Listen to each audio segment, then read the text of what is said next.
Who is Amalek? The Zohar Kadosh says that there are 5 parts to Amalek, different types of people.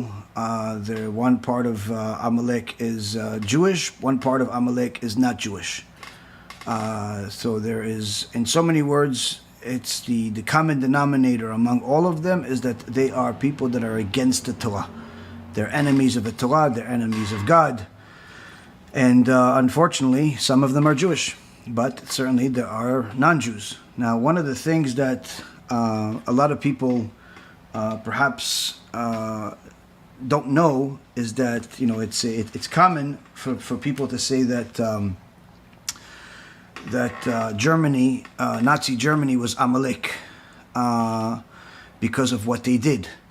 What most people don't realize is that Germany was not a new creation, but rather a continuation of the evil Roman Empire that has been, part of Edom, that has tortured the Jewish people for the last 2,000 years.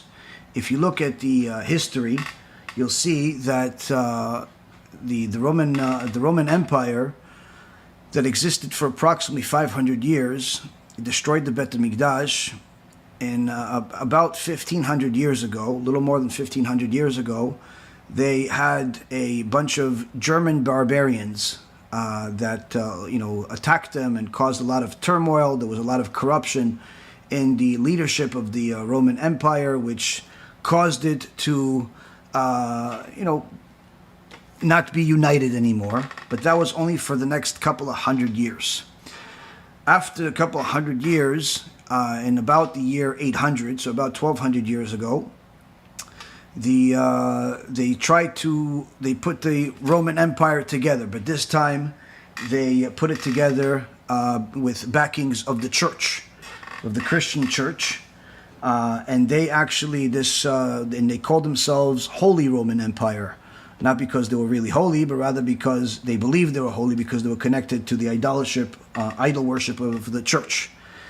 And this continued on for the next 1,000 years, from the year 800 to about 1800 or so, 1815.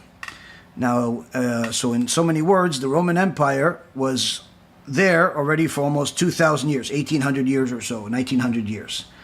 Now, at that time, of the 1815, there was the Napoleon and the wars and everything, and the 300 barbarian nations, German nations that comprised the Roman Empire, consolidated to about 39. So the Roman Empire that was for 1,000 years is German. Nazi Germany wasn't a new creation. It was a bunch of Germans that were already part of it for well over 1,000 years. So in 1815, according to the Gregorian calendar, about 200 years ago, the 300 barbarian nations consolidated to 39. Approximately 60 years later, in the late 1870s, 1874, if I'm not mistaken, there was another consolidation from the 39 to 26. And that was approximately 70 years before the Holocaust.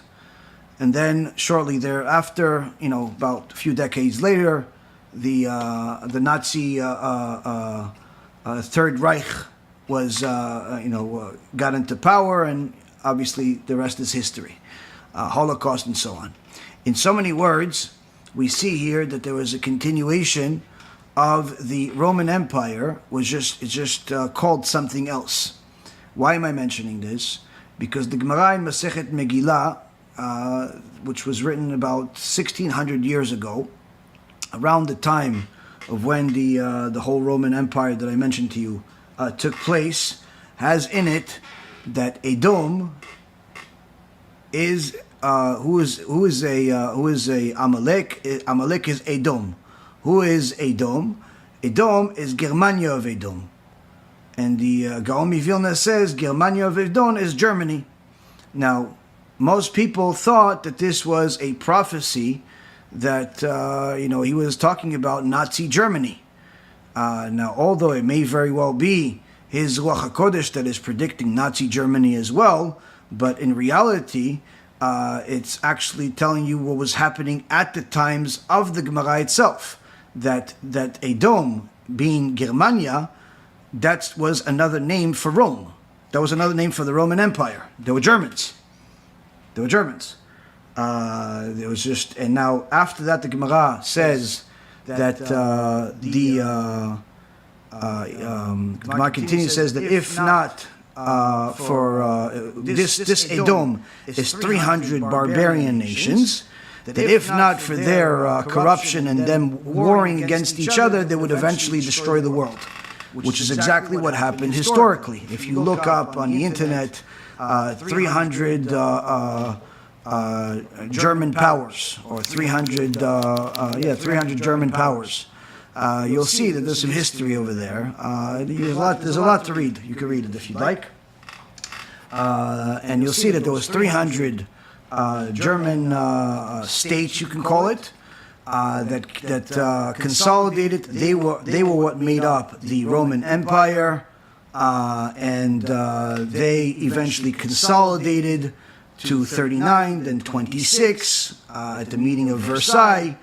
Again, like I said, there was two different major consolidations at 1815 and I believe at 1874. Exactly what the Gemara is saying is that there was 300 that consolidated in order to unify leadership, and then again unify leadership, and again unify leadership eventually with the Third Reich. And the one thing that destroyed them repeatedly from the original Roman Empire 1600 years ago at the time of the Gemara to the ones thereafter is that the corruption and leadership was always the one ingredient that ruined it all. This was how HaKadosh Baruch Hu used his, the natural law in order to save his own Jewish people. Now, at the same time that he's using the natural law to save his Jewish people from Amalek, that is, in essence, was created to be an enemy of the Torah and the Jewish people, he's also using this Amalek, this Edom, in order to punish the Jewish people, in order to entice them to do Teshuva. This is, in essence, what Yaakov Avinu says in the Torah, where he says, "Atzileni na miyad achi miyad Esav." Save me from my brother, save me from Esav. Why does he say, "Save me from my brother, save me from Esav"? Because Esav is obviously an enemy. He's like the Nazis. He's like the Roman Empire, where it's clear that he's the enemy. And we obviously need help from him. But he's more scary when he's our brother. What does it mean when he's our brother? When he's our brother is referring to when he's pretending to be my friend. When he's pretending to be my friend, he is like the pig that we discussed tonight in the Parashat Re'eh, where the pig is the one animal that has one kosher sign, which is the split hooves, but it does not have the second kosher sign, which is the chewing its cud. So what is this like? I had a chidush about this, where in essence the pig looks kosher because the way the pig lays down is he's pointing his hooves out. So it looks like, if you look at the pig from the outside, he looks kosher because he has the hooves. But what's not kosher about him? What's going down his throat? What's in his mouth? Same concept with Esav when he pretends to be our brother. He pretends to be our brother, so on the outside he could look kosher. He could have a long beard. He could not have a beard. He could have a hat. He could pretend. He could say that he's even Jewish. He could say that he's here to save you. He could say a lot of different things. How do you know whether he's really kosher or not? What's coming out of his mouth?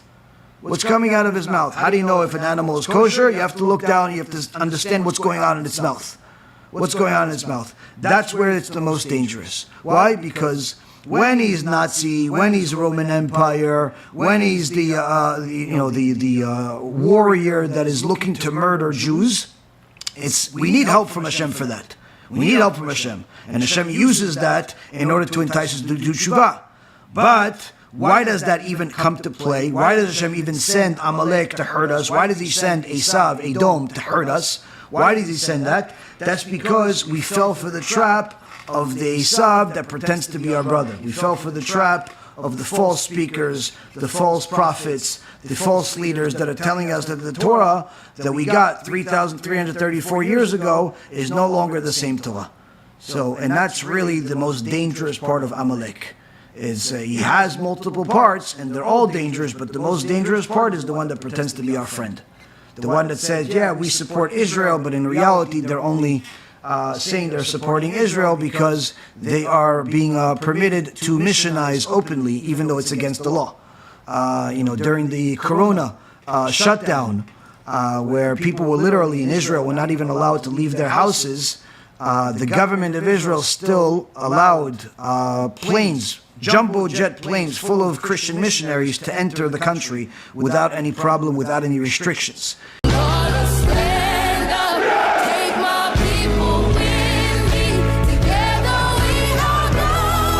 We have work to do. It's time to go to work in Israel. Slaves, we ought to stand up and just praise. Jews can't get here. Apparently, if a Jew wants to come to Israel, he has to first convert to Christianity and commit to convert Jews to Christianity, and then maybe he has a chance to get a residence visa here in the country. The unfortunate situation that you have around the world is that people are not realizing why the Holocaust happened, why the pogroms happened, why the Beit HaMikdash was destroyed. We talk about it all the time in books and lectures throughout all of the generations, but since the average person out there is very ignorant of history, they don't realize that the Roman Empire is still alive and well, the Amalek is still alive and well, the false leaders are still alive and well, the problem is still alive and well, and really the only solution is the same solution that we've had for the last 3,000 years. It's just that no one wants to really fight for it like they're supposed to. Hence the reason why a lecture like this seems odd to people. If you would read some of the books that the sages have written, whether it's the Gemara, or it's the different Hasidim, or it's the different Gdolim that have written books over the years, everything that I said in tonight's lecture is standard language. Standard language. But if you look at the average speech that's being given today, or the average book that's written today, everything that I'm saying to you seems like foreign language. It seems like I'm some type of fanatic or some some cowboy or something that is saying crazy things. No, this is all standard language. It's just that very few people are willing to say what the sages have said because they're afraid for different reasons. Usually it's not the right reasons. So the point is that who's Amalek? Amalek is constantly next to us. Sometimes he shows himself to be the enemy. Sometimes he pretends to be a friend. So the only way to know who he is by learning Torah. The only way to have assurance that you're not going to get hurt by him is by learning Torah. Meaning the solution for one is also the solution for the other.